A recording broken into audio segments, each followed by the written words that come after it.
India में 1000 से ज्यादा ब्यूटी ब्रांड है। आप किसी भी ई कॉमर्स साइट पे चले जाओ, एक बार ब्यूटी प्रोडक्ट टाइप करो, आपको सैकड़ों ब्रांड मिल जाएंगे। बट सवाल ये है, क्या ये प्रॉफिट कमा रहे हैं? आंसर है बिल्कुल नहीं।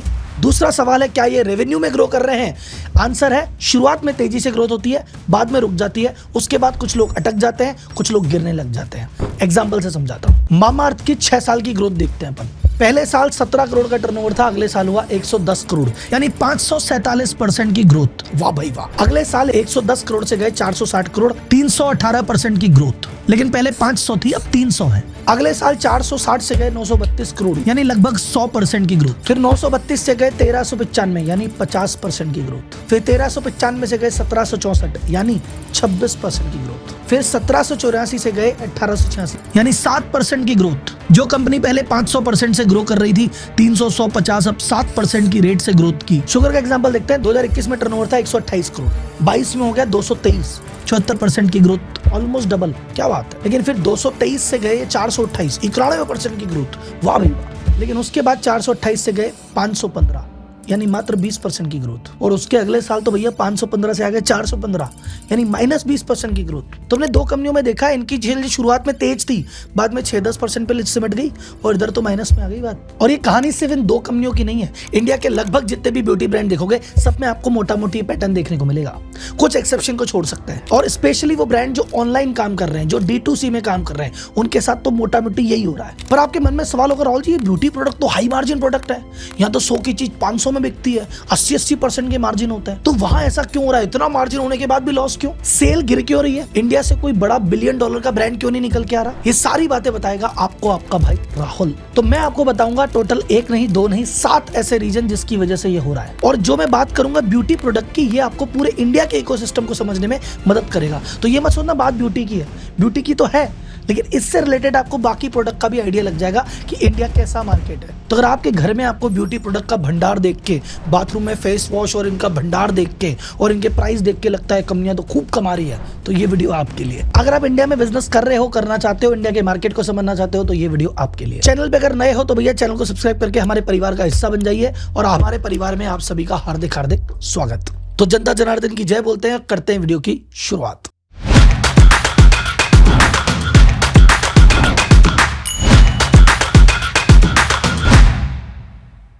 देखो, जब से इंडिया में D2C या ऑनलाइन सेल का बूम हुआ है, हर व्यक्ति अपनी किस्मत आजमाने की सोच रहा है। उनको लगता है कितना इजी है ना यार, एक कोई प्रोडक्ट चुन लो, उस प्रोडक्ट को या खुद बना लो या किसी मैन्युफैक्चरर से बनवा लो, फिर अपनी एक वेबसाइट बना लो, उस वेबसाइट पे प्रोडक्ट को लिस्ट कर दो, फिर आप भाई साहब कोई e commerce website, Amazon, Flipkart, Nykaa वाइका, वहां पे जाके लिस्ट कर दो, ऑनलाइन एड चला दो, कुछ इन्फ्लुएंसर वगैरह को बोल दो, वो आपके लिए रील बना देंगे, बन गया प्रोडक्ट, हो गई सेल, आ गया मजा। और ये सारा काम करने में ब्यूटी प्रोडक्ट में तो मार्जिन भी 70-80% है, और इस सब काम को करने के लिए इन्वेस्टर पैसा भी दे देगा। ये तो मजा ही मजा है भैया, सब करने लग जाओ। जिसके मन में है कि D2C आसान है, हाई मार्जिन प्रोडक्ट पकड़ लो, वीडियो देखो, मजा आएगा। तो ये इतना इजी है, ये सोच सोच के बहुत सारे लोगों ने अपने ब्रांड चालू कर दिए, और उन्होंने उस कैटेगरी को चुना जिस कैटेगरी में उनको लगा इसमें मार्जिन बहुत ज्यादा है और इसमें रिपीट कस्टमर बेस है।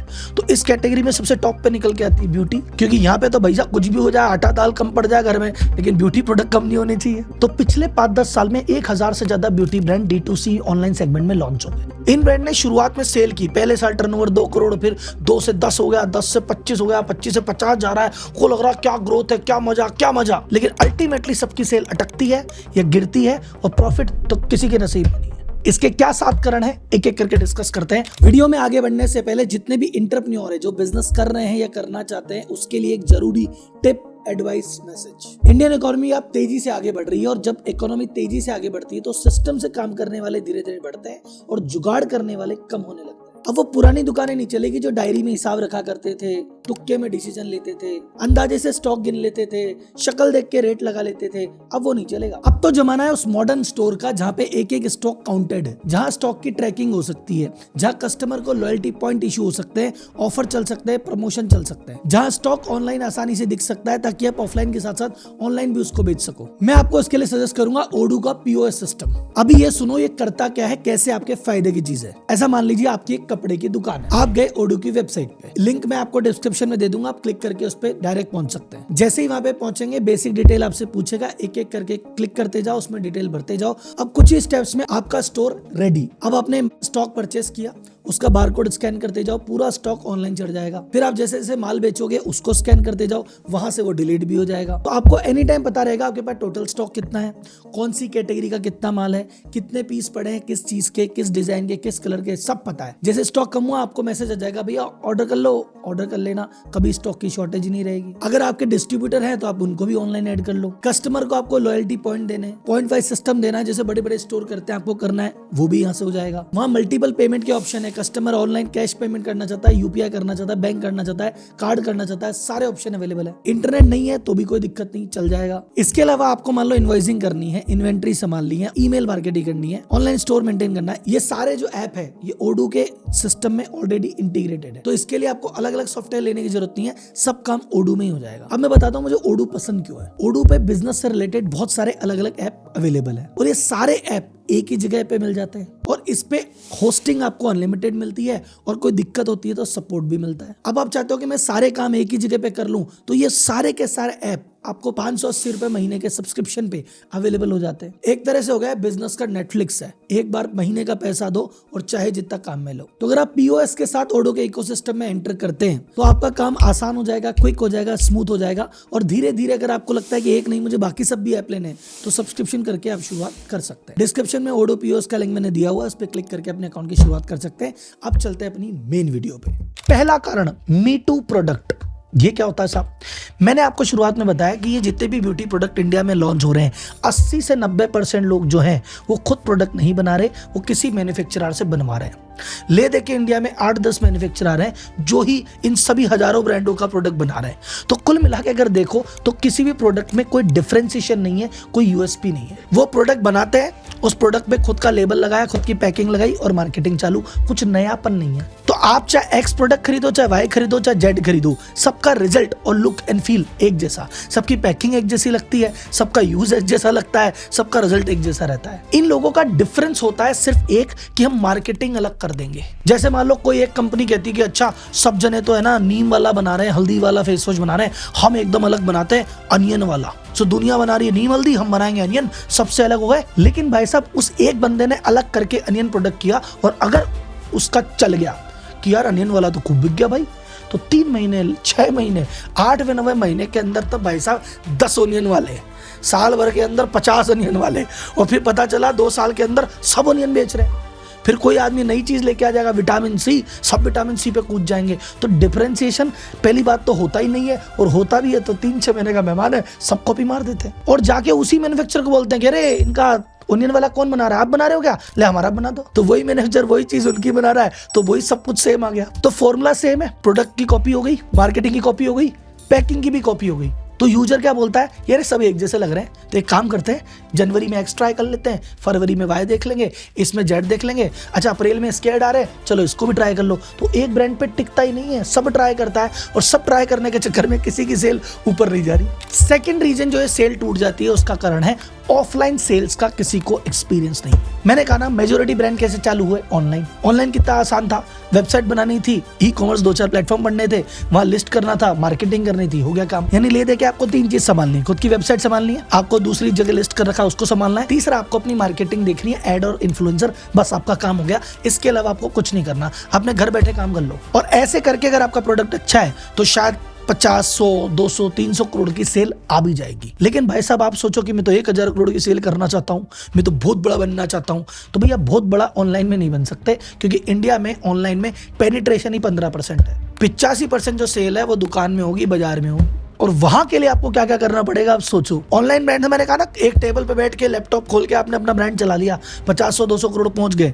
अब ऑनलाइन काम करना है, पहले तो भैया लोकेशन ढूंढो, फिर उसका किराया दो, फिर उसके बाद भाई साहब होलसेलर से बात करो, रिटेलर से बात करो, दुकानें खोलो।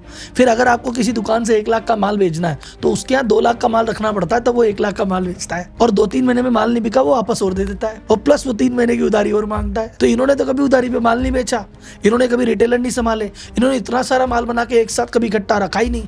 तो ये जो गेम है इनकी स्किल से बाहर है। तो कई लोग तो इस गेम में घुस ही नहीं पाते और कई लोग घुसते हैं और हार मान के वापस आ जाते हैं, इसलिए एक लेवल पे जाके सेल अटक जाती है। तीसरा सबसे बड़ा कारण है भैया लोअर कस्टमर स्पेंड। इंडिया में ब्यूटी कंपनियां तब कमाए जब इंडिया का कस्टमर ब्यूटी पे खर्च करे। एक एवरेज इंडियन ब्यूटी पे खर्च करता है साल के $28, यानी लगभग 2500 रुपए, 200 रुपए महीना एवरेज स्पेंड है ब्यूटी पे। इसको अगर चाइना से कंपेयर करूं तो वहां है $76, यानी 7000 रुपए साल का।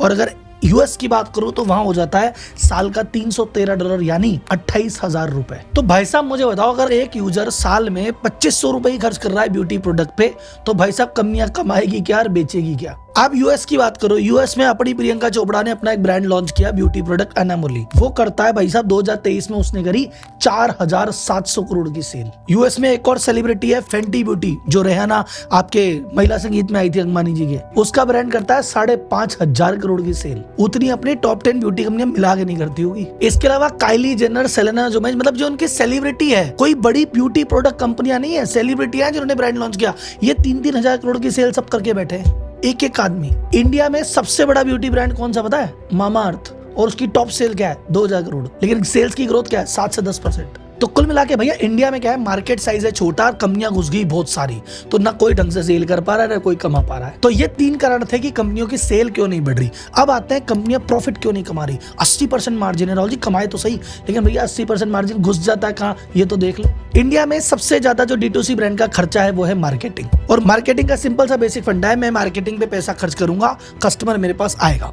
एग्जाम्पल लेते हैं, मैंने मार्केटिंग पे 1 लाख रुपए खर्च किया और उस 1 लाख रुपए खर्च करके मेरे पास 100 नए कस्टमर आए, यानी एक कस्टमर मेरे पास कितने रुपए में आया?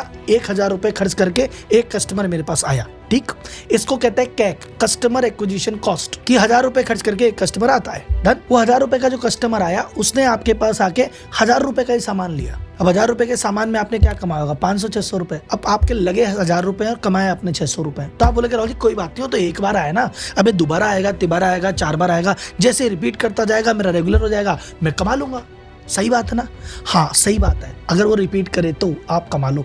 मैंने बताया वो रिपीट करता कहाँ है। आज आपने डिस्काउंट दिया तो आपका है, कल आपका कंपटीशन देगा वो उसका है, परसों एक नया ब्रांड लॉन्च होगा वो उसका है, वो रिपीट ही तो नहीं करता। तो जब तक वो रिपीट करेगा नहीं, प्रॉफिट आएगा नहीं। और बल्कि जितना पैसा आप मार्केटिंग में खर्च कर रहे हो, आप उतना लॉस कर रहे हो। आप 1 लाख का खर्चा करते हो, उससे प्रॉफिट ही 7 का आता है, आप 40 के लॉस में। आप अगले महीने 2 लाख का खर्चा कर दोगे तो 80 के लॉस में आ जाओगे। तो ये ऐसी अजीब सी दुनिया है, जितनी मार्केटिंग हो रही है उतना लॉस बढ़ रहा है, क्योंकि कस्टमर टिक नहीं रहा, वापस आ नहीं रहा। और इसका कारण क्या है? 5वां नंबर, कस्टमर में ब्रांड लॉयल्टी नहीं है, डिस्काउंट लॉयल्टी है। एक हमने कहा ब्रांड में कुछ खास बात नहीं है, यूएसपी नहीं है, आदमी रुके क्यों? पर ब्रांड में अगर खास बात हो भी जाएगी तो भी नहीं रुक रहा। वो है वांटेड मूवी का सलमान खान, वो मनी भाई के लिए काम कर रहा है। जो जितना डिस्काउंट देगा अपन उसके पास जाएगा। तुम्हारा डिस्काउंट बंद, मेरा आना बंद। तुम बोलो हम फर्स्ट टाइम डिस्काउंट देते हैं, दोबारा देते ही नहीं है। वो 10 आईडी से 10 बार डिस्काउंट लेगा, क्या कर लोगे? अब उस कस्टमर को आपके पास लाने के लिए मार्केटिंग का खर्चा तो आप कर ही रहे हो, आप डिस्काउंट का भी खर्चा कर रहे हो, और ये दोनों खर्चे के बाद भी वापस नहीं आएगा। छठा, जो हमारा कस्टमर डिस्काउंट लॉयल है, एक और उसमें आदत खराब है इंडियन कस्टमर की, वो किसी एक ब्रांड से सारी चीजें लेता ही नहीं। आप एक काम करो, अपने बाथरूम में जाके देखो, आपको पता चलेगा साबुन मेरा एक्स कंपनी का है, शैम्पू मेरा वाई कंपनी का है, कंडीशनर में किसी जेड का लगाता हूं, और फेस वॉश मेरा एबीसी का है। अब आप जी की कंपनी जिसका आप साबुन काम में ले रहे हो, भैया वो भी शैम्पू बनाती है, वो भी फेस वॉश बनाती है। तुम एक कंपनी से सब कुछ ले लो ना, तुम एक कंपनी से सब कुछ लोगे, वो कंपनी प्रॉफिटेबल में आ जाएगी। पर नहीं, इंडियन कस्टमर कहता है सबसे थोड़ा थोड़ा लेना है। हमारे घर में, हमारे बाथरूम में, हमारी ड्राइंग रूम में सब कंपनियों के प्रोडक्ट बड़े होने चाहिए। इसीलिए कोई भी एक कंपनी हीरो प्रोडक्ट बेच के काम चलाती है। हर कंपनी मल्टीपल रेंज लॉन्च करती है, 20 प्रोडक्ट लॉन्च करती है, बिकता उसका एक ही है। कॉस्ट 19 बनाने की भी कॉस्ट है, फैक्ट्री भी की कॉस्ट है, जगह भी की कॉस्ट है, पर बिकते नहीं है, बिकता एक ही है। तो एक के प्रॉफिट से 19 कैसे सस्टेन होंगे? आई बात समझ में? 7वां and the last and the most important reason, और ये ब्यूटी नहीं, आप सबके काम आएगी चीजें। बहुत सारा कंपटीशन है बहुत छोटी जगह में। इंडिया के पूरे मार्केट को समझो। इंडिया का पूरा मार्केट 3 सेगमेंट में बटा हुआ है। पहला है मास मार्केट। मास मार्केट मतलब Tier 2, Tier 3 गांव ढाणी, जो छोटे छोटे एरिया है। यह है प्राइस सेंसिटिव ऑडियंस। ये चाहती है 5 रुपए की क्रीम, 10 रुपए की क्रीम, 20 रुपए की क्रीम, वो वाले लोग हैं ये। 100 रुपए का फेस वॉश, 50 रुपए का फेस वॉश, सस्ते 1 रुपए का पाउच, 2 रुपए का पाउच, ये वाली ऑडियंस। ये ब्यूटी सेगमेंट का 80% है, और ये जाते हैं चीप ऑप्शन पे। और ये मार्केट कब्जा करके कौन बैठा है? Legacy player. डाबर लेके बैठा है, हिमालय लेके बैठा है, HUL लेके बैठा है, और हर गली मोहल्ले के अपने अपने लोकल ब्रांड है, या तो वो बिकते हैं या फिर ये जो बड़े प्लेयर है जिनका डिस्ट्रीब्यूशन सॉलिड है ये बिकता है। इस मार्केट में तो D2C घुस नहीं पाता। सेकंड मार्केट है प्रीमियम मार्केट, जो रिच लोग आते हैं, जहां पे बड़े बड़े ब्रांड, जहां अंधा मार्जिन, 80% मार्जिन, 90% मार्जिन, 1000 रुपए की क्रीम, 2000 की क्रीम, एकदम प्रीमियम लग्जरी मार्केट जहां मोटा मार्जिन है, वो ब्यूटी सेगमेंट का 5% है। और उस पे राज किसका है? फॉरेन ब्रांड का। बोले अगर इतना प्रीमियम दे रहा हूं तो इंडियन ब्रांड को नहीं दूंगा, एस्टे लॉडर को देंगे। बाकी कोई फ्रेंच कंपनी हो, ब्रिटिश कंपनी, अमेरिकन कंपनी वहां जाता है तो वहां भी ये D2C नहीं काम कर पाते। तो ले दे के जो तीसरा मार्केट बचा वो एस्पिरेशनल मार्केट, जो कुछ लोग कहते हैं कि जी हम ये 10, 20, 25, 50 की क्रीम थोड़ी लेंगे, हम ये नहीं लेंगे और हम ये बड़ी ले नहीं सकते, तो ऊपर हम जा नहीं सकते और ये हमको लेना नहीं है। तो ये बीच में 15% में काफी लोग हैं। और ये D2C वाले सेगमेंट में जो ये नए स्टार्टअप घुसे हैं, ये सब इस सेगमेंट में घुसे हैं। अब मैंने कहा सेगमेंट है ही 15% का, और इस 15% के सेगमेंट को कैप्चर करने के लिए अगर 1000-1200 ब्रांड लॉन्च हो जाएंगे तो भाई साहब कौन कमाएगा, कौन खाएगा? और जब सब लोग इस 15% ऑडियंस पे सबके ऐड इन्हीं पे चल रहे हैं तो सबकी कैक हाई है, सबके ऐड की कॉस्टिंग ज्यादा है। इन्फ्लुएंसर कह रहा है सुबह मैं क्रीम लगाता हूँ, शाम ये लगाता हूँ, भाई कितनों का प्रचार करेगा भाई? तो सेम मार्केटिंग स्ट्रेटजी है, सब ऐड चलाते हैं, सब इन्फ्लुएंसर करते हैं और सब एक ही ऑडियंस को टारगेट करते हैं। अब उस ऑडियंस के पास हर तीसरे टाइम पे एक नया ऐड आ रहा है तो क्या करेगा? डिस्काउंट के चक्कर में कभी ये, कभी ये, कभी ये, कभी ये, किसी का प्रॉफिट नहीं बढ़ रहा, किसी की सेल नहीं बढ़ रही। आई गेम समझ में? तो देखो, तो अब एक फॉर्मूला बताता हूं आपको प्रॉफिट कमाने का, कि अगर ब्यूटी प्रोडक्ट में पैसा कमाना है या D2C सेगमेंट में पैसा कमाना है तो फॉर्मूला क्या है। अब ये फॉर्मूला फेल हो रखा है ब्यूटी मार्केट में। फॉर्मूला बड़ा सिंपल सा है, आपकी एवरेज ऑर्डर वैल्यू एक बार में 1200 रुपए से अधिक होनी चाहिए। तो एक बार में 1200 रुपए उससे ज्यादा का माल लो। दूसरा, जो भी ये व्यक्ति माल ले रहा है, रिपीट रेट कम से कम 35% होना चाहिए, क्योंकि 100 कस्टमर आपके पास आए तो 35 आदमी ऐसे हो जो बार बार आए, 65 चले जाए कोई बात। और ये प्रोडक्ट में आपका मार्जिन मिनिमम 60% के आसपास होगा, तब जाके आप कमाओगे। तो 60% आपका मार्जिन हो, 1200 से ऊपर का माल बिके और 35% की रिपीट रेट हो तो शायद आप प्रॉफिट कमा लो। लेकिन अभी ब्यूटी सेगमेंट में क्या चल रहा है? एवरेज ऑर्डर वैल्यू चल रही है 500-600 रुपए, मार्जिन चल रहा है 40-50% और एवरेज रिपीट रेट चल रही है 15 से 20%। तो कोई भी कंपनी प्रॉफिट में नहीं आ पा रही। तो कुल मिला के भैया कंक्लूजन क्या है? कंक्लूजन ये है, दूर के ढोल सुहावने।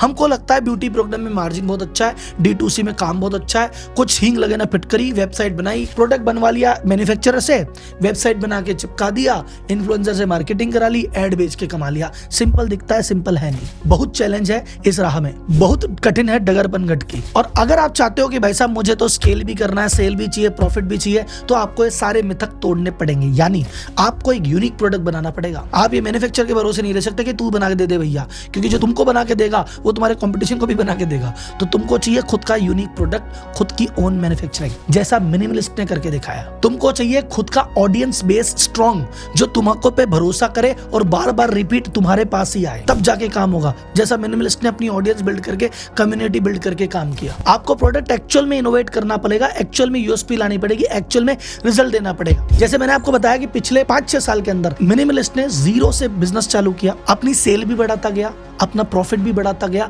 और अल्टीमेटली HUL को 3000 करोड़ में कंपनी भी बेच दी। अब उसने सब किया कैसे? ये सारी 7 प्रॉब्लम तो उसको भी आई होगी, वो लड़ा कैसे? उस पे आपके भाई ने डिटेल केस स्टडी बना रखी है, तो जाओ उस केस स्टडी को देखो। तो ब्यूटी प्रोडक्ट फेल क्यों होते हैं आपको इस वीडियो ने समझाया, सफल कैसे होते हैं उस वीडियो में समझ में आएगा। इस पूरे सेगमेंट पे जो मैंने बोला उसमें आपके व्यू क्या है मुझे कमेंट बॉक्स में बताइए। आपके कोई सवाल है तो पूछिए। अगला वीडियो किस टॉपिक पे लाना है मुझे कमेंट बॉक्स में बताइए। अगली वीडियो में फिर मिलेंगे, तब तक के लिए धन्यवाद और जय हिंद। और हाँ, आपने मेरे चैनल को सब्सक्राइब किया उसके लिए धन्यवाद।